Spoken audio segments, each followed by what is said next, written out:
Hey guys, Coach Brian here, and we're doing something a little bit different this week.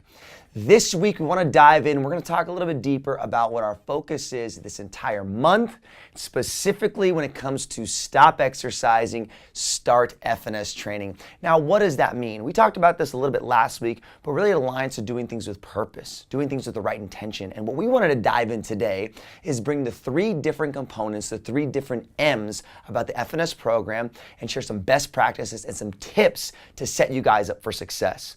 So I want to talk first and foremost about mindset, right? We're talking about 16 hours a day that we're conscious, ready state to make decisions, but it's more than that. It's the 24 total hours in a day that we're maximizing our recovery and our rest, because that's just as critical and the first and most important thing that we need to address when we're talking about recovery and being in the right state of mind is getting your sleep.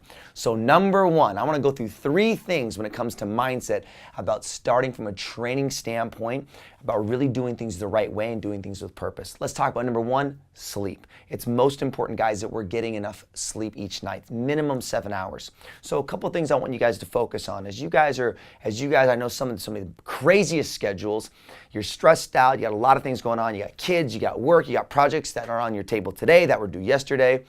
7 hours. Some people are night owls and you go to bed at 12 o'clock. So get your 7 hours. If you got to sleep till 7, sleep till 7. Some of you guys are early birds and you get like to wake up really early in the morning. And I'm one of those people. So I'm going to bed at 8 o'clock, 9 o'clock. That means my stuff is just dialed in. Don't watch any TV before bed, at least an hour before bed, so you get your mindset in the right place going to sleep.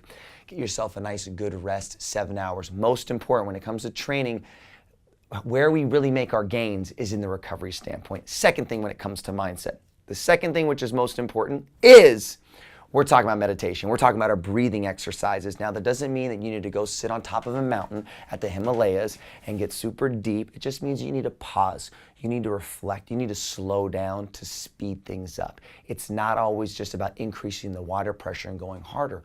We need to make sure that we're taking those times. The 5 to Thrive is a great set of exercises. It's 5 breathing exercises that you can do on the daily basis, either in the morning or at night, but slow things down. Get connected to your breath, get connected to your thoughts, so that we're in a little more of a calmer state to ramp things up. And the third thing when it comes to mindset, guys, I really want you to focus on this, is set your intention of what winning the day means to you. So you see a big sign on our wall, win the day. Well, what that means is that it's all about what is a standard that you're going to create for yourself of what it means to win the day for you.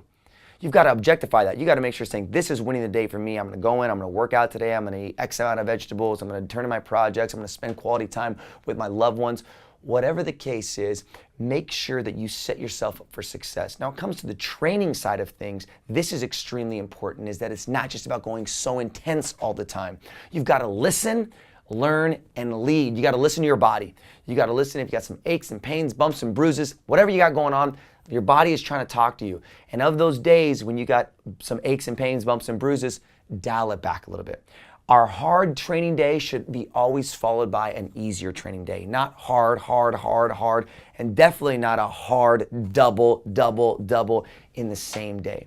So as we're talking about training, one of the most overlooked things as comes to recovery, we got to take a step back at times to go another 2 steps forward. So it's all about getting that sleep.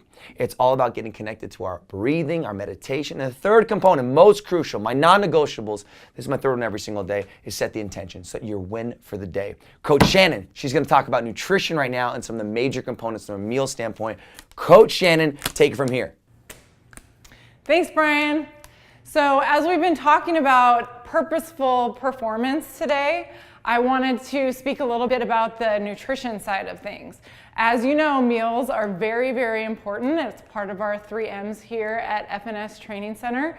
So I just wanted to go over a little bit about how to recover properly after an intense workout. So the very first thing I want to talk about is hydration. It's very important. Well, you should be hydrating throughout your workout, but also post-workout. You want to really make sure that you're replenishing all of the water that you've lost through your workout, through sweating, and just perspiration throughout the day. You want to take in about half your body weight in water in ounces for post-workout hydration. And a good rule of thumb is if you've lost weight during the workout, you can weigh yourself, you want to replenish that with water till you're back to the same weight you were before you worked out. So hydration is number one. My second tip is carbohydrates. So I'm really big about this because the fitness industry has really been pushing protein a lot, and I am a culprit of that for a long time as well. I kind of fell into the more protein the better trap when I was working out really hardcore. And now that I've been learning a lot more about nutrition, I've realized how important carbohydrates really are. And I know carbohydrates got a bad rap there for a long time, but I'm here to be an advocate for carbohydrates. Again, number one thing post workout for recovery is hydration, but then the second thing is going to be carbohydrates. And a lot of people may think like, oh, but I have to have my protein shake. You can have your protein shake, but I first want you to have some carbohydrates as well. So you can have them in conjunction. So the easiest thing I would say is Carnation Instant Breakfast packet. I know it sounds kind of weird, but Carnation Instant Breakfast in with like a tablespoon of peanut butter with some non-fat or low-fat milk. And you can shake it up in one of these fun little shakers right here and down that, and that'll give you enough carbohydrates to replenish your glycogen stores so your muscles aren't feeling tired and weak and lethargic the rest of the week. So again, the reason you're replenishing those carbohydrates is because you want to get the glycogen back in the muscles because you just depleted them while you were working out. Another option would be a banana and a half a cup of oatmeal. So I have a banana here. I don't have the oatmeal, but that's okay. So do a half cup of oatmeal, cut up your banana, and that'll be perfect amount for your post-workout carbohydrates. And then the third option would be an electrolyte Gatorade. It'll give you some fast sugars to get back into your system. That would be my last option because it's very high in sugar content, so try to keep it a little bit more whole grain type stuff. And then I also have a protein packet here because you do want to also put protein back in for protein synthesis and replenishment of your aminos. So this one has 15 grams of protein. That's totally fine. I would say 15 to 20. And it just has like 3 carbohydrates. So this isn't enough. So if you just have the protein shake, you also have to have the carbohydrates again, so your muscles feel really good the next day. So again, in priority, we have hydration, and then we have carbohydrates, and you want about 1 to 1.5 grams of carbohydrates per kilogram of your body weight. So you have to do a little math, but I know you can do it.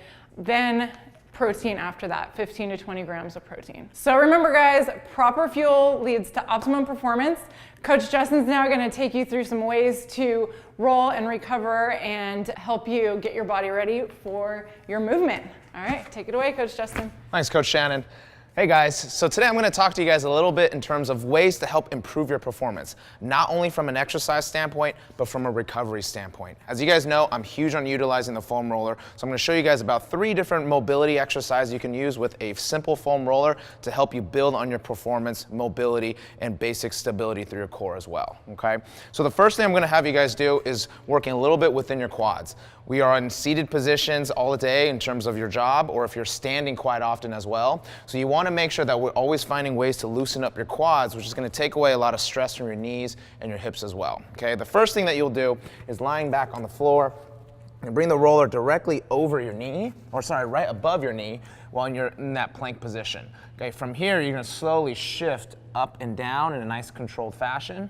Right, focusing on a controlled breathing as you guys go through your movement, okay? Once you go through what I consider a muscle prep and loosening up the larger muscles, then I'll consider working into some cross-friction movement where I'm shifting away side to side. Now I start to target different muscle groups within my quad and really help to break up a lot of the scar tissue that's been built up from either overtraining or not utilizing those muscle groups as often, okay? So that's one of the first movements I would do. I'll usually spend around 2 to 3 minutes on each leg. Then I'll transition and working into the adductors, which are the muscles that are in between your legs, okay? This helps you with a lot of squatting movements, along with any exercises that focus around the lower body. So from here at about a 90-degree angle in my knees, I'm once again propped up in that plank position. I'm gonna slowly shift toward my groin, working over toward my knee and back. Nice controlled breathing pattern as well. Once again, this is your muscle prep movement, okay? Once you've loosened that up a little bit, you're gonna slowly shift your body away. As you do so, that leg is going to turn over, right? And once again, you're targeting the 2 to 3 different muscle groups that are in that adductor or groin region. The more time you spend on this type of movement, the easier it's gonna be for you with your squatting movements, your running, or any daily activities that you do as well. Okay, so once again, about 2 to 3 minutes on each side, all right? When you're done with that, you always wanna make sure that you work into your lats, right? A lot of people have issues with lower back pain, tightness in their shoulders and hips as well. Once again, that lat is that large muscle that connects from the shoulder all the way to your lower back as well, okay? So from here, this is what I call the lat roll. So you're gonna lay on that roller. The roller sits right below your armpit, somewhere between your armpit and your chest. I usually like to grab the edge of the roller and just slowly shift my way up and down, right? I'm not aggressively moving through it. I'm working nice and controlled with controlled breathing. Okay, once you've done this for your muscle prep, you're gonna slowly open up your chest toward the ceiling and then shift your way back down. So you're alternating right and left. And again, same idea with the lower body. We're targeting the different muscle groups that support our shoulder girdle into our rotator cuffs, right? After you get that a few times, you're gonna shift that roller, once again, going up and down, and then rotating side to side again. Okay, so that's just a basic introduction to some different mobility exercises you can do with the foam roller to really help you loosen things up. Keep in mind, it's not always the exercises that are going to help you with your performance, but it's the time that you spend away from exercise, building on your recovery, building on your mobility that's going to really assist you with the things that you're trying to accomplish. To finish things off, just keep in mind that it's not always about the intensity of your exercise or your training, but most importantly, it's about the time that you spend away building on your recovery and mobility. From there, I'm going to send it off to Coach Brian. I love it. Coach is giving great tips, great insight on all what it's about from the meal standpoint and the movement standpoint, while making sure we're taking care of our body and optimizing recovery, which is going to optimize max performance. This pen right here is what you need in your hand to start writing down your goals, writing down the things you need to get done this month, and take massive action. Let's have a great week and let's continue to thrive and kick some major butt.